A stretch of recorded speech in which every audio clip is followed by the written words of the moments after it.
പത്തനംതിട്ടയിലും സമാനമായൊരു സംഭവമുണ്ടായിരുന്നു. പോലീസിന് നേരെ ആക്രമണമുണ്ടായിരുന്നു. ഈ സംഭവത്തിലും മുളന്തുരുത്തി പള്ളിയിൽ പോലീസുകാർക്ക് മർദ്ദനമേറ്റ സംഭവത്തിൽ 2 പേരെ അറസ്റ്റ് ചെയ്തിരിക്കുന്നു. കണ്ടാൽ അറിയാവുന്ന 32 പേർക്കെതിരെ കേസെടുത്തിട്ടുമുണ്ട്.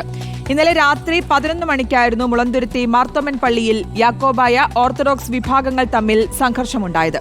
മുളന്തുരുത്തി CI അടക്കം 3 പോലീസുകാർക്കാണ് സംഘർഷത്തിൽ പരിക്കേറ്റത്.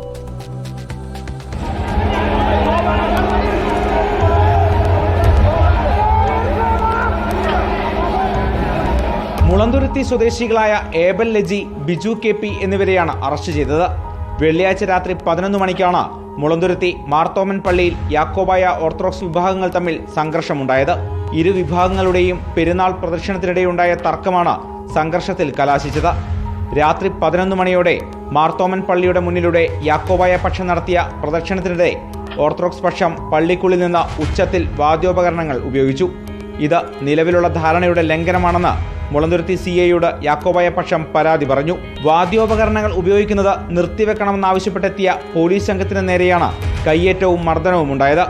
മുളന്തുരുത്തി സ്വദേശിയായ ഏബൽ ലജി CI മനേഷ് പൗലോസിന്റെ മുഖത്തടിക്കുകയായിരുന്നു. മറ്റ് 2 പോലീസുകാർക്ക് നേരെയും ആക്രമണമുണ്ടായി. റിപ്പോർട്ടർ, കൊച്ചി.